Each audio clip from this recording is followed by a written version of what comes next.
नमस्कार एवरीवन, बहुत बहुत स्वागत है हमारे यूट्यूब चैनल पे। आशा करता हूँ सब अच्छे होंगे। 11:17 है और निफ्टी बैंक का जो कि इतना ज्यादा फॉल किया, अब क्या मार्केट रिकवर करेगा? मार्केट 51,000 के पास पहुंचने वाला है। मार्केट इतना ज्यादा गिरा, आप 54,500 से सीधा 50,200 यानी 4,000 5,000 पॉइंट से भी मार्केट 4,000 पॉइंट 5,000 पॉइंट मार्केट नीचे गिरा। अब मैंने आपको एक ध्यान समझिएगा, मैंने आपको एक चीज बताया था, price action. Price action market को एक हमें वे होता है, रास्ता होता है चलने का। पहली चीज तो हमें सबसे इंपॉर्टेंट चीज क्या होती है? चलना, जाना कहाँ पे है। उसके बाद होती है अगर वहां पे जाना है तो कौन से रास्ते से जा सकते हैं। तो पहले तो हमें ये है कि ट्रेड किस साइड का लेना है, बुलिश या बेरिश, यानी डायरेक्शन पकड़ना। उसके बाद अगर बुलिश ट्रेड लेना है तो हमारा मेन वे क्या है, तो वो हम प्राइस एक्शन। अब प्राइस एक्शन देखो, मैंने आपको बताया था कि अगर आप वन डे टाइम फ्रेम में एक सपोर्ट ड्रॉ करते हो, यानी मार्केट बहुत दिनों से एक चैनल में फंसा हुआ है, एग्जैक्टली ये, ठीक है, ये आपको समझ में आ रहा है? ये चैनल मार्केट कल इसको ब्रेक किया है, ठीक है, लेकिन ये ब्रेक नहीं कर पाएगा, इससे ज्यादा ये नहीं ब्रेक कर पाएगा। बहुत जल्दी मार्केट इसको रिकवर करके ऊपर जाएगा, ठीक है, क्योंकि मार्केट नॉर्मली तो गिरा नहीं है, मार्केट एक इवेंट की वजह से मार्केट फॉल हुआ है बस। ओके, तो मार्केट यहाँ पे सपोर्ट पे आ गया है। अब जाहिर सी बात है 5 मिनट टाइम फ्रेम में लगाओगे एग्जैक्टली ऐसे, तो मार्केट यहां से इसको ब्रेक करके ऊपर जाना चाहिए, क्योंकि ये बहुत स्ट्रॉन्ग सपोर्ट है। मार्केट को ज्यादा ब्रेक नहीं करना चाहिए नीचे। अब देख दो मार्केट ओपन कहां पे हुआ है। अब ये चीज इरेज कर दो सारी चीजें। अब मार्केट ओपन हुआ है कहां पे?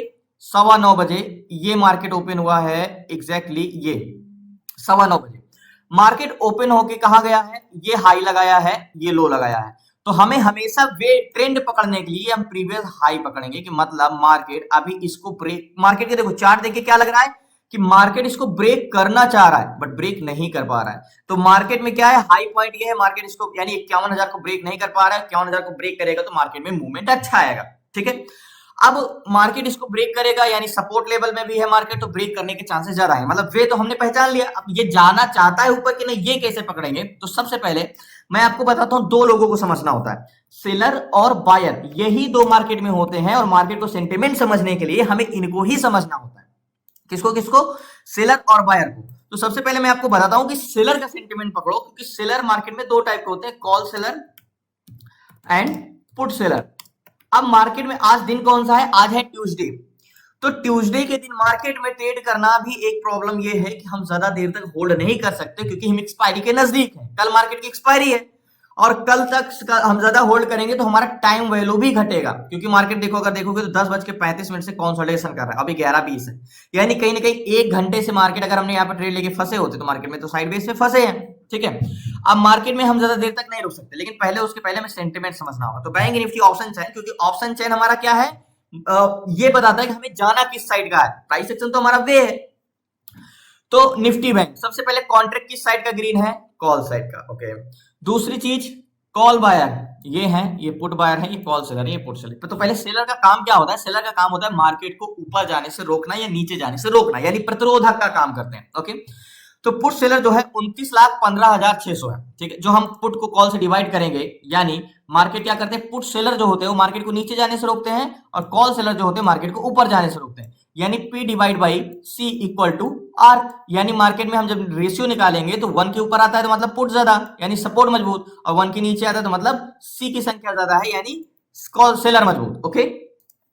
तो पुट सेलर यानी कॉल सेलर, अब मार्केट में यहां पे देखेंगे तो put seller divide by call seller. Put seller कितने? 29,15,600, 29,15,600 ये पुट सेलर है। इसको डिवाइड करेंगे किससे? कॉल सेलर से। कॉल सेलर कितने? 45,73,495, 45,73,495, ओके।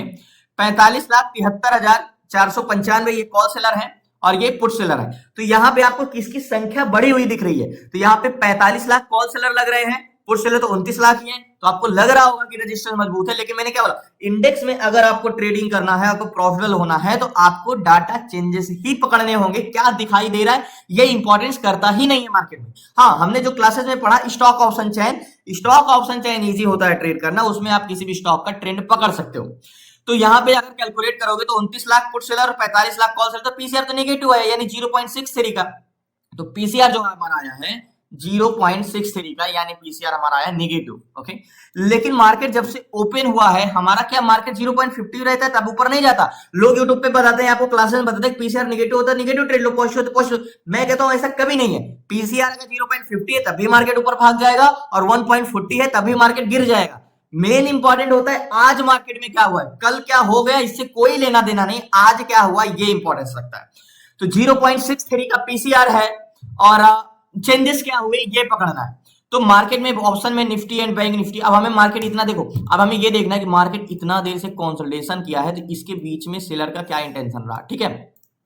तो पुट कॉल रेशियो में लगाते हैं यहाँ पे, तो मार्केट में पीसीआर क्या हो रहा है, मार्केट जब ओपन हुआ तो पीसीआर था हमारा 0.50 यानी 0.50 था, ध्यान समझिएगा कितना था, 0.63 है, 0.50 था जब मार्केट ओपन हुआ, और अभी कितना है 0.63। मतलब सुबह से मार्केट में कौन ऐड हो रहे हैं, पुट सेलर। मार्केट में पुट सेलर ऐड हो रहे हैं, तो मतलब मार्केट में क्या मजबूत हो रहा है, सपोर्ट। सपोर्ट मजबूत होगा तो हम क्या ट्रेड लेंगे, बुलिश। मतलब मार्केट में सुबह से ऐड कौन हो रहा है, मार्केट देखो कंसोलिडेशन कर रहा है, यहां से देखो 10:35 से मार्केट क्या है, साइडवेज है। लेकिन ये ब्लू लाइन देखो पीसीआर, रेड लाइन को क्रॉस करके मार्केट ऊपर गया, मतलब मार्केट यहाँ पे जरूर साइडवेज है, लेकिन पीसीआर कंटिन्यू बढ़ रहा है। ओके, अब दूसरी चीज है, मतलब मार्केट में सेलर का इंटेंशन भले आपको नेगेटिव दिखाई दे रहा है, लेकिन सेलर का इंटेंशन आज सुबह से है क्या, पॉजिटिव यानी बुलिश। तो इसीलिए सिर्फ दिखाई जो देता है इससे मतलब नहीं होता है, हमें चेंजेस क्या हो रहे हैं ये इंपॉर्टेंट होता है। ओके, तो हम एक जोन खींचते हैं 51,000 का, ये वाला जोन, ये एक राउंड फिगर जोन है, यानी एक बस स्टॉप है, और बस स्टॉप से मार्केट जब बस आगे जाते हैं तो रिट्रेस करने आता है, तो ये एक बस स्टॉप है। अब यहां से ये बस आगे जाएगा या पीछे जाएगा ये समझते हैं। तो सेलर क्या है, उसको रोकने वाले, और बायर क्या है, उसको ऊपर नीचे ले जाने, यानी पैसेंजर। ओके, तो कॉल सेलर यानी ये एक बस स्टॉप है और ये एक बस है मान के चलो, ठीक है। अब एट द मनी का डाटा क्या है, देखो एक बार रिफ्रेश कर लेते हैं जिससे हमें फ्रेश डाटा मिले। तो 51,000 पे 1,69,070 ये है कॉल सेलर। ओके, ये क्या है, ये कॉल सेलर है जो मार्केट को बुलिश जाने से रोकते हैं, 1,69,000। और यहाँ पे पुट सेलर कंपेरिजन टू कितना है, 1,59,000। मतलब मार्केट में आपको ज्यादा बहुत डिफरेंस नहीं लग रहा है, 169 पुट सेलर है और 159 call seller, sorry 169 call seller, 159 put seller. मतलब कहीं ना कहीं देखोगे तो पीसीआर मात्र 10,000 कॉल सेलर की संख्या ज्यादा है। ओके, अब बात करते हैं पैसेंजर की, तो 28,81,840 ये कॉल बायर है, ठीक है। ये पैसेंजर का काम करते हैं, ये बुलिश जाने के लिए बैठे। ओके, और इसी पे ये 28 लाख लोग इस बस में बैठे हैं बुलिश जाने के लिए, ठीक है। और यहाँ पे 51,000 के जोन पे मात्र 13 लाख लोग बेरिश जाने के लिए पैसेंजर बैठे। तो पैसेंजर किस साइड के ज्यादा है, बुलिश या बेरिश? तो आपको सिंपली दिख रहा है कि 28 लाख कॉल बायर हैं, यानी 2 गुना पैसेंजर बुलिश जाने के लिए बैठे हुए हैं, यहाँ पे 2 गुना बैठे हुए हैं। और सीपीआर की बात करें एक बार मार्केट में, तो सीपीआर क्या है, यहाँ पे एक बार हम रिफ्रेश कर लेते हैं सीपीआर मार्केट में, यानी बायर का। तो 3 करोड़ 1 लाख कॉल बायर, मात्र 1 करोड़ 98, यानी 301 301, ये माइनस करेंगे पुट बायर से तो 198, तो 198 यानी जो सीपीआर है 1 करोड़ 3 लाख, यानी 103 103 103 कॉल बायर ज्यादा है लास्ट तक। सो फाइनली मैं इस पे ट्रेड ले लेता हूं पहले, और मार्केट बहुत ज्यादा स्ट्रेंथ है, बहुत अच्छा ऊपर जाएगा। तो सो फाइनली मार्केट में मैं बहुत ज्यादा कॉन्फिडेंस हूं, और ये मार्केट टारगेट देगा ही देगा। मैंने 4 लॉट इसीलिए लिया। अभी मैं आपको एक पीछे का रीजन और बताता हूं, इसमें मैंने जो ट्रेड ले लिया है, मैं ट्रेड इसलिए लिया मार्केट ऊपर ना निकल जाए। 50,800 का सी लिया है, मेरी बाइंग प्राइस 457 की है, यहाँ पे 454 रुपए चल रहा है अभी। और जो मेरा टारगेट पॉइंट होगा, मेरा टारगेट क्या होगा, कम से कम अगर बात करें तो 200, मार्केट का टारगेट पॉइंट ये वाला जोन 151 157 चल रहा है। तो हाँ, ये वाला टारगेट हम आराम से रखते हैं 100 पॉइंट का, एग्जैक्टली ये टारगेट यहाँ का 161 का 156 चल रहा है, एंड 140 का 100 पॉइंट का टारगेट है एग्जैक्टली इस जोन को। मार्केट लो को भी आ सकता है टेस्ट करने। अब मैं दूसरी चीज बताता हूं, देखो मार्केट को मैंने एक चीज आपको क्लासेस में बताया, ये मेरा टारगेट पॉइंट है ये। ओके, अब मैंने आपको क्लासेस में बताया कि जब भी मार्केट का सीपीआर या तो एट द मनी में, देखो एक बार रिफ्रेश कर लेते हैं, और यहाँ पे मैं आपको रिफ्रेश करके बताता हूं। सबसे पहले कॉन्ट्रैक्ट किस साइड की ग्रीन है, कॉल साइड का। और 51,000 के जोन पे कॉल बायर कितने हैं, 12 लाख, सॉरी 51,000 के जोन पे 29 lakh call buyer, put buyer मात्र 14 लाख, यानी 2 अबव है वैल्यू, 2x का स्ट्रेंथ है। Okay, CPR overall value 3 crore 6 lakh and 2 crore 3 lakh, यानी 1 करोड़ 3 लाख, यानी सीपीआर अगर बात करें तो 1 करोड़ 3 लाख कॉल बायर ज्यादा है, मतलब मार्केट में स्ट्रेंथ यानी 1 करोड़ कॉल बायर ज्यादा है कंपैरिजन टू पुट बायर। दूसरी चीज, अब देखो मैंने आपको एक चीज और बताया, मार्केट में चेंजेस पकड़ने वो हम पकड़ेंगे, वो हम देखेंगे, लेकिन मैंने एक चीज बताया, हमारा इंडेक्स जो है वो कंपोनेंट से चलता है, यानी किससे चलता है, स्टॉक से। इंडेक्स हमारा फैमिली है, फैमिली आपके मेंबर से चलती है। तो ऑप्शन चैन में यानी जीओसी टेक्नोलॉजी पे जाते हो तो 12 बैंकों से मिलकर बना है निफ्टी बैंक, जो कि 2 बैंक बहुत इंपॉर्टेंट है, HDFC bank and ICI bank. Okay, तो हम अगर देखें तो एचडीएफसी बैंक की सबसे पहले हम ऑप्शन चैन देखें, क्योंकि हमने क्लासेस में पढ़ा कि स्टॉक ऑप्शन चैन देख के हम ये बता सकते हैं कि वो स्टॉक कैसा बिहेव करेगा। आज का क्या है, रिवर्सल लेगा कि एक तरफा है। तो सबसे पहले हम एचडीएफसी बैंक लगाते हैं। ओके, एचडीएफसी बैंक, तो HDFC bank 53,000 only, overall contract green, overall contract green and 2x का स्ट्रेंथ है, कहीं ना कहीं 1.70 1.80 है, तो स्ट्रेंथ तो बुलिश है, लेकिन इसमें प्रतिरोधक ज्यादा है। अगर पीसीआर कंटिन्यू इंक्रीज हो रहा है, स्ट्रेंथ तो बहुत ज्यादा है, लेकिन इनको रोकने वाले की संख्या ज्यादा है। तो निफ्टी बैंक यानी एचडीएफसी बैंक दो चीज कर सकता है, जाएगा तो ऊपर, लेकिन थोड़ा सा कंसोलिडेशन कर सकता है। क्या कर सकता है, थोड़ा सा कंसोलिडेशन कर सकता है, बस ये। अब यहां पे इसको अगर कंटिन्यू इसका डाटा अगर इंक्रीज हो रहा है यानी पीसीआर इंक्रीज हो रहा है, तो हमारा वो भी नहीं होगा, बहुत जल्दी ऊपर चला जाएगा मार्केट, एचडीएफसी बैंक। एग्जैक्टली ये तो प्रतिरोधक भले हैं, लेकिन कंटिन्यू पुट शेयर इंक्रीज हो रहा है, तो मार्केट तो ऊपर ही जाएगा। ओके, हम बात करते हैं अब आईसीआई बैंक की। ICI bank exactly, ICI bank का थोड़ा सा 29,000 70,000। आईसीआई बैंक का मोस्ट इंपॉर्टेंट ये है कि इसकी स्ट्रेंथ तो है, लेकिन इसके प्रतिरोधक बहुत ज्यादा है, रोकने वाले सेलर, और ये कॉन्ट्रैक्ट ग्रीन है, थोड़े बहुत ही ग्रीन है, तो मतलब वही आईसीआई बैंक कंसोलिडेशन कर सकता है। तो आईसीआई बैंक तो उतना मुझे स्ट्रांग नहीं लग रहा है, लेकिन एचडीएफसी बैंक हमारा स्ट्रांग है। मार्केट इसीलिए थोड़ा सा 10 बजे से फंसा हुआ है मार्केट में आईसीआई बैंक। एग्जैक्टली ये देखो मार्केट क्या कर रहा है, बहुत साइड मूवमेंट कर रहा है आईसीआई बैंक। तो आईसीआई बैंक उतना सेफ नहीं लग रहा है मुझे, but HDFC bank market safe है। तो मार्केट थोड़ा सा कंसोलिडेशन जरूर करेगा, बट बहुत जल्दी मार्केट ऊपर जाएगा। एक बार मैं सीपीआर यानी देखो एक बार फिर से रिफ्रेश कर लेते हैं बैंक निफ्टी में, और मैं आपको कॉन्फिडेंस दिलाता हूं कि मार्केट में हमें ट्रेड हमने सही लिया कि नहीं। देखो सबसे पहले कॉल सेलर कितने थे, 1,69,000, जो मार्केट को ऊपर जाने से रोकने वाले थे। ठीक है, ये एग्जैक्टली यहाँ पे 1,69,000, अभी कितने हैं 100 के जोन पे, 1,70,000, यानी 1,000 कॉल सेलर बढ़े। ओके, एंड पुट सेलर क्या है, 1,55,000, यहाँ पे मतलब पुट सेलर हल्का सा घटे हैं, तो ये थोड़ा सा मतलब कह सकते हो मार्केट को 1,59,000। तो अगर कॉल सेलर मार्केट को ऊपर जाने से रोकते हैं, तो मार्केट को सिर्फ मार्केट क्या कर सकता है, मार्केट कंसोलिडेशन कर सकता है, बस इससे ज्यादा नहीं कर सकता कुछ। दूसरी चीज, मार्केट में जब तक कॉल सेलर नहीं घटेंगे मार्केट ऊपर नहीं जाएगा, यही चीज है। अब बात करते हैं बायर की, तो ओवरऑल सीपीआर हम देख लेते हैं, एक बार रिफ्रेश करके, जब हम वैल्यू की बात करते हैं तो ओवरऑल हम सीपीआर देखेंगे, तो 3 करोड़ 10 लाख एंड 2 करोड़ 4 लाख। देखो सीपीआर क्या था, 103, यानी 1 करोड़ 3 लाख कॉल बायर ज्यादा थे। इसको रिफ्रेश करते हैं, एंड कॉल बायर कितने हैं, 3 लाख करोड़ 10 लाख, तो इसको हम 310 लिखते हैं, 310 माइनस करेंगे पुट बायर से, put buyer 208, okay 206, sorry 206, okay, क्योंकि यहाँ पे देखो ये पुट बायर 206, अब यहाँ पे इक्वल करेंगे तो 104, यानी बायर अभी जब तक हमने देखा 104, 103 से 104 हुए, यानी 1 लाख पैसेंजर और इस बस में बैठ गए हैं बुलिश जाने के लिए। ठीक है, अब अभी मैंने इस पे स्टॉप लॉस कुछ भी नहीं लगाया है, क्योंकि जब तक इसके सेलर नहीं घटेंगे मार्केट में, ये मार्केट कंसोलिडेशन करेगा। लेकिन इसमें स्ट्रेंथ किस साइड की है, बुलिश साइड की ही है, क्योंकि मार्केट में मैंने आपको क्लासेज में भी बताया है कि राउंड फिगर जोन यानी 51,000 या 500 का जो जोन होता है बहुत ही स्ट्रॉन्ग जोन होता है, और इस पे हमें ट्रेड करने का तरीका थोड़ा सा कंफर्मेशन के बाद ट्रेड लेना चाहिए, बट इसमें थोड़ा सा मैंने रिस्क लिया, बट इसमें कॉन्फिडेंस बहुत है। तो वेट करते हैं, इंतजार करते हैं लास्ट तक बने रहिए, प्लीज नए चैनल को सब्सक्राइब कर लीजिए, थोड़ा देर।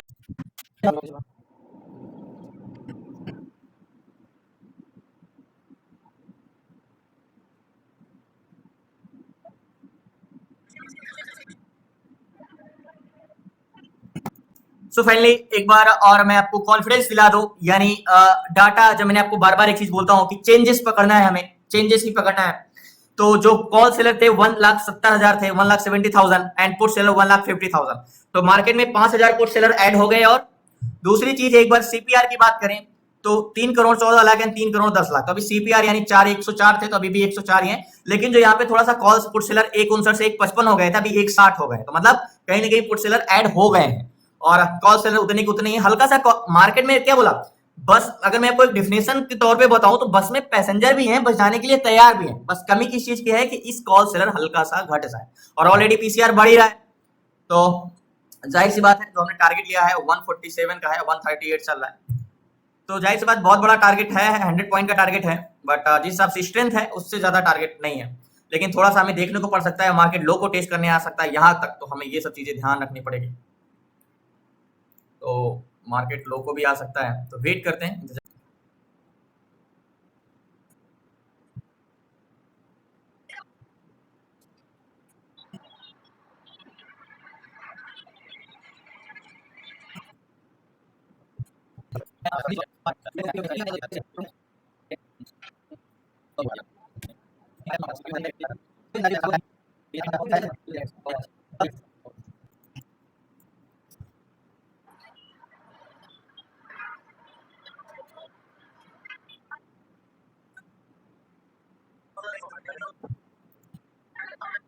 सो फाइनली मुझे इस पे पोजीशन स्क्वायर ऑफ करना पड़ेगा, क्योंकि टाइम वैल्यू बहुत तेजी से घट रहा है और ये टारगेट देगा तब भी मुझे लॉस हो जाएगा। तो मैं अपना पोजीशन अपनी यहाँ पे, सो फाइनली निफ्टी बैंक में जो मैंने ट्रेड लिया था 50,800 का सी, मैंने यहाँ पे अपनी पोजीशन स्क्वायर ऑफ करी एग्जैक्टली इस जोन पे 447 पे, और 457 पे मैंने बाय किया था, यानी 10 पॉइंट मैंने माइनस में लॉस में बुक किया। इसका पीछे का रीजन है कि टाइम वैल्यू, मार्केट टारगेट देगा लेकिन मैंने पोजीशन स्क्वायर ऑफ कर दिया, क्योंकि मैं लॉस बड़ा नहीं लेना चाहता था, प्रॉफिट, क्योंकि मार्केट टारगेट देगा तब भी प्रॉफिट नहीं होगा, क्योंकि टाइम डीके इतना तेज, मैंने आपको बताया ना कि आज ट्यूसडे है और आज ज्यादा देर तक हम होल्ड नहीं कर सकते। तो कहीं ना कहीं कॉस्ट टू कॉस्ट आ गए थे, तो मार्केट ऊपर गया था 480 तक, लेकिन उस समय मैंने एग्जिट नहीं किया था और मैंने ये पोजीशन 457 की बाइंग था, मैंने इस पोजीशन पे एग्जिट कर दिया 10 पॉइंट का लॉस लेके। अब सब कुछ देखो, ऑप्शन करना इतना आसान नहीं होता, बोलना सही है, क्योंकि आपको टाइम वैल्यू भी देखनी पड़ती है, इंट्रिंसिक वैल्यू, बहुत सारी चीजें। अब देखो यहाँ पे हम सब सही है, मुझे पता है ये टारगेट देगा और बड़ा टारगेट देगा, मार्केट बुलिश जाएगा, 100% जाएगा, लेकिन तभी मुझे यहाँ पे लॉस बुक करना पड़ रहा है। इसके पीछे का रीजन यही है कि टाइम वैल्यू। अब पता नहीं मार्केट और भी समय लगा सकता है टारगेट देने में, हो सकता है अभी दे, तब तक तो हमारा प्रीमियम आधा हो जाएगा। तो पोजीशन मैंने स्क्वायर ऑफ कर दिया, लेकिन रूल्स जो है मार्केट का, यहाँ पे हम एक तरीके कर सकते थे, अगर मैं एक कंफर्मेशन लेता, यानी ये नेक लाइन लेता और एक ऊपर कैंडल्स क्लोज होने पर ट्रेड लेता, तो मेरा मार्केट में बहुत अच्छा व्यू बनता। लेकिन मेरा क्या बोला, मैंने आपको चीजें बताया कि जब किसी भी जगह पे मान के चलो कॉल बायर आपके 10 है, अपुट बायर आपके 5 है, तो मार्केट ब्रेक करेगा तो बड़ी कैंडल्स बना के ऊपर निकल जाएगा, तो मार्केट छूट जाता टारगेट ट्रेड। तो ये भी प्रॉब्लम थी, तो इस रीजन से मार्केट में मैंने पोजीशन स्क्वायर ऑफ कर दिया, लेकिन टारगेट ये जरूर देगा, और मैं 10 पॉइंट का लॉस बुक करके पोजीशन मैंने स्क्वायर ऑफ कर दिया। टारगेट सही है, मार्केट ऊपर भी जाएगा, लेकिन सिर्फ और सिर्फ मैंने इसको पोजीशन स्क्वायर ऑफ किया क्योंकि टाइम वैल्यू नहीं है, टाइम नहीं है, और जितना देर से कंसोलिडेशन करेगा उतना देर मार्केट में हमें होल्ड करना पड़ेगा। सो फाइनली जो मैंने निफ्टी बैंक में ट्रेड लिया था, उसका मैंने बोला था कि डायरेक्शन तो बुलिश ही है, बट हमने यहाँ पे पोजीशन, इसको मैं थोड़ा सा इरेज कर देता हूँ, यहाँ से पोजीशन जो हमने बनाया था कॉल साइड का, याद होगा मार्केट में कॉस्ट टू कॉस्ट होने की वजह से भी मुझे माइनस में बुक करना पड़ा, क्योंकि टाइम वैल्यू। आज मंगलवार था, अगर आज जैसे फ्राइडे होता या थर्सडे होता, एक्सपायरी का नया कॉन्ट्रैक्ट होता, तो होल्ड कर सकते थे। मार्केट काफी कंसोलिडेशन किया, यहाँ पे मैंने बुक किया था माइनस में, और थोड़ा 10 पॉइंट माइनस में ही लॉस बुक करना पड़ा था, क्योंकि इसकी स्ट्रेंथ भी बुलिश थी और बहुत ज्यादा स्ट्रेंथ भी थी। लेकिन यहाँ पे 53,000 का जोन होने की वजह से मैंने आपको बताया कि 53,000 के जोन पे हमेशा कंफर्मेशन के बाद ही ट्रेड लेना चाहिए, मतलब 53,000 नहीं, जो भी राउंड फिगर जोन होता है। बट मैं यहाँ पे कंफर्मेशन का वेट नहीं कर सकता था, क्योंकि वॉल्यूम डबल था, और ऐसे सिचुएशन में क्या होता है, मार्केट कंसोलिडेशन करता है और एक बड़ी कैंडल्स बना के ऊपर निकल जाता है। तो ये हमारे पास एक रिस्क लेना ही लेना था कि विदाउट कंफर्मेशन एंट्री करना ही करना था, क्योंकि हम फिर अगर वेट करते तो मार्केट अगर निकलता तो बहुत तेजी से ऊपर निकल जाता। इसलिए मुझे पोजीशन बनानी पड़ी, मार्केट बाद में फिर हमें लॉस बुक करना पड़ा। बाद में इसने टारगेट दिया, लेकिन अभी इस टारगेट का कोई मतलब नहीं है, क्योंकि अगर यहाँ पे रुकते और यहाँ पे होते तो टारगेट हिट हुआ, लेकिन हमें 50% का लॉस होता। तो धन्यवाद आपका, शुक्रिया लास्ट तक बने रहने के लिए। कोशिश करते हैं कल इससे भी बेटर मौका मिलेगा, इससे भी अच्छा मौका मिलेगा, तो इसलिए मैंने दोबारा ट्रेड किया ही नहीं, क्योंकि यहाँ पे एक 53,000 के 900 के जोन पे मार्केट ऊपर ना जाने की वजह से, मार्केट में याद होगा आपको कॉल सेलर की संख्या ज्यादा थी, आई थिंक 1,70,000 थे, और वो घटे ही नहीं, मतलब सेलर यहाँ से हटे ही नहीं, अपना कॉन्ट्रैक्ट माइनस में किए ही नहीं। तो बायर ने पूरी कोशिश किया, ऊपर कंसोलिडेशन करके खींच खींच के मार्केट को ऊपर ले भी गए, लेकिन सेलर अभी भी हटे नहीं है। सेलर वहां पे माइनस करते कॉन्ट्रैक्ट थोड़ा सा, तो मार्केट बहुत तेजी से ऊपर निकलता। और अगर ये आज मार्केट ब्रेक नहीं कर पाया, मार्केट यहीं पे क्लोजिंग दिया, तो मैं 100% श्योर हूं कि मार्केट कल यहां से बड़ा मूवमेंट आएगा बुलिश का, क्योंकि वैल्यूम तो जो है वो पोजीशन अपनी कॉन्ट्रैक्ट क्लोज की है नहीं, वो तो ऐड ही है, सिर्फ सेलर की वजह से मार्केट नहीं जा पाया, बाकी आज पूरा इंटेंशन बुलिश था। धन्यवाद आपका, शुक्रिया लास्ट तक बने रहने। कल मिलते हैं न्यू ट्रेड न्यू शेयर साथ। आपको क्लास में जुड़ना है, आपको सीखना है stock intraday, stock swing, ETF, SIP, ETF swing, fund diversification, option selling, option buying, A to Z सारी चीजें 6 मंथ की क्लासेस में, तो डिस्क्रिप्शन में नंबर है, आप उसे व्हाट्सएप करके जुड़ सकते हैं 6 मंथ की क्लासेस में। बाकी धन्यवाद आपका, शुक्रिया, कल मिलते हैं न्यू ट्रेड न्यू शेयर।